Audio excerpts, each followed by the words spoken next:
On a l'impression que notre cerveau est constamment attaqué, pas vrai? Un vrai barrage de distractions. Eh bien, dans cette analyse, on va voir comment reprendre le contrôle avec une méthode super puissante, le deep work. Et le mieux, c'est qu'on va même planifier ensemble une toute première session. Imaginez une journée de travail classique, quoi. Le ping constant des notifs, la montagne d'emails qui n'en finit pas. On arrive à la fin de la journée, on est complètement vidé, on a l'impression d'avoir couru un marathon. Mais la vraie question, c'est est-ce que les projets importants, ceux qui comptent vraiment, ont avancé d'un pouce? Bien souvent, la réponse est un non assez frustrant. Ok, voilà le programme. On va commencer par identifier l'ennemi, l'économie de la distraction. Ensuite, on verra la différence cruciale entre travail superficiel et travail profond. On découvrira pourquoi la concentration est devenue un super pouvoir.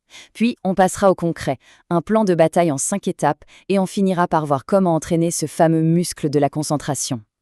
Allez, on attaque le cœur du problème.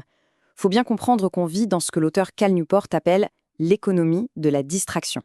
C'est tout un système en fait qui est conçu pour nous garder la tête sous l'eau dans ce qu'il nomme le shallow work, le travail superficiel. Et pour s'en sortir justement, la première étape, c'est de bien saisir la différence entre deux manières de travailler qui sont radicalement opposées, le superficiel et le profond. Croyez-moi, toute notre productivité, notre vraie productivité, repose là-dessus. Alors c'est quoi la différence concrètement? D'un côté, le shallow work. Pensez à la gestion des emails, les réunions à la chaîne, les petites tâches logistiques, tout ce qui donne l'impression d'être très occupé, mais qui au fond laisse un peu un sentiment de vide. Et de l'autre, à l'opposé complet, on a le deep work.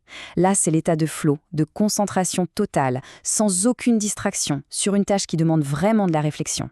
C'est là qu'on apprend, qu'on crée, qu'on produit de la vraie valeur. Bon, mais pourquoi c'est si important tout ça? Eh bien, c'est assez simple en fait. Dans ce monde de distraction permanente, la capacité à se concentrer vraiment en profondeur est devenue hyper rare.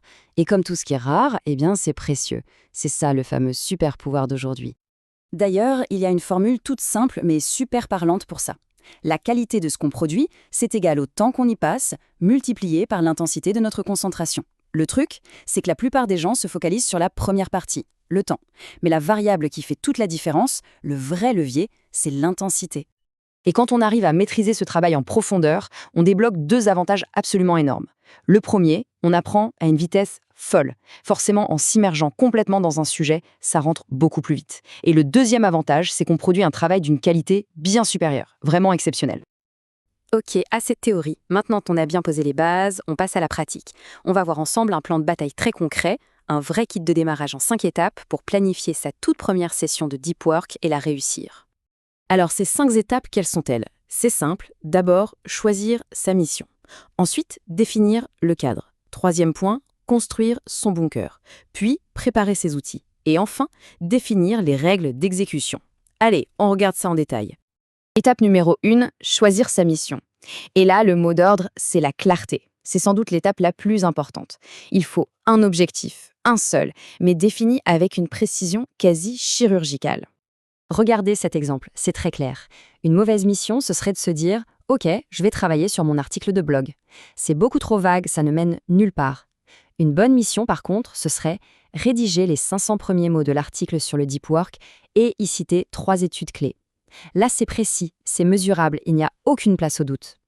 Bon, une fois que la mission est limpide, on passe à l'étape 2, définir le cadre, le temps et le lieu.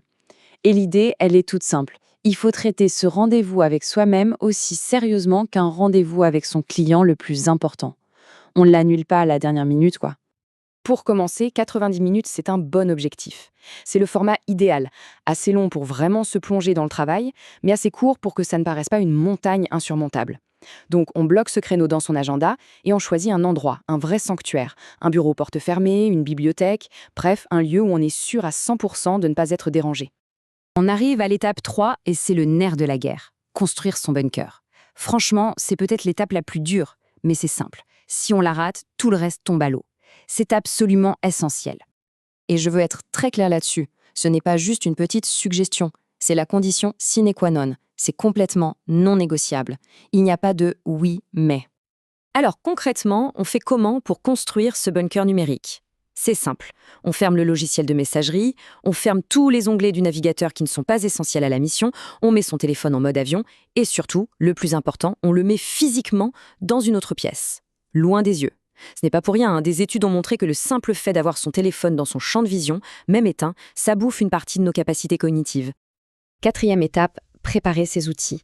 Ici, l'objectif, c'est d'anticiper et d'éliminer toute friction.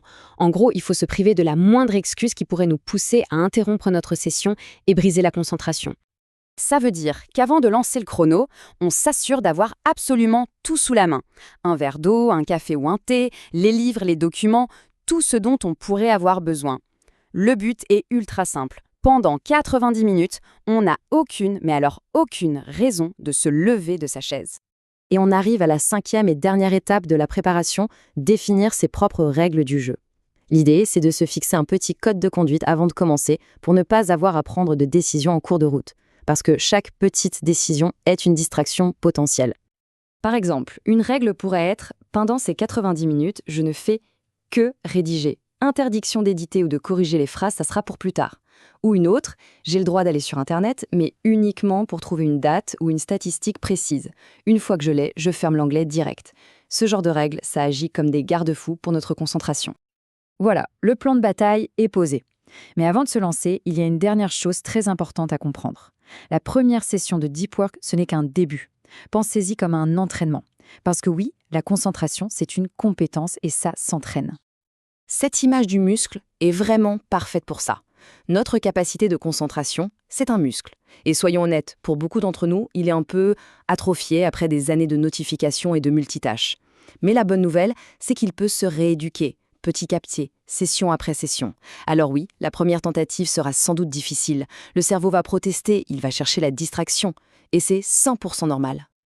Bon, on a fait le tour de la théorie. Maintenant, place à l'action. La vraie question, ce n'est plus de savoir comment faire, on vient de le voir. La vraie question, c'est quand. Alors, quelle est la mission de Deep Work qui pourrait être programmée dans l'agenda cette semaine? C'est ça le premier pas, et c'est le plus important de tous, pour reprendre enfin le contrôle de son attention.